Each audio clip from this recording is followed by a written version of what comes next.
ନାଇଁ ଘାତକ ବାବୁ ନାଇଁ, ମୋ ସତରେ ଅନ୍ୟାୟ କରିନି, ମୁଁ ହେଉଛି ନିର୍ଦ୍ଦୋଷ। ଯେତେ ଚିତ୍କାର କରି କହିଲି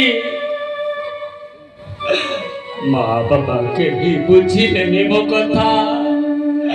ଏପରିକି ସୌରାଷ୍ଟ୍ର ରାଜ୍ୟର ଜନ ପ୍ରଜା ସମସ୍ତେ ମତେ ଛେପ ପକେଇଲେ। ହେ ଘାତକ ବାବୁ,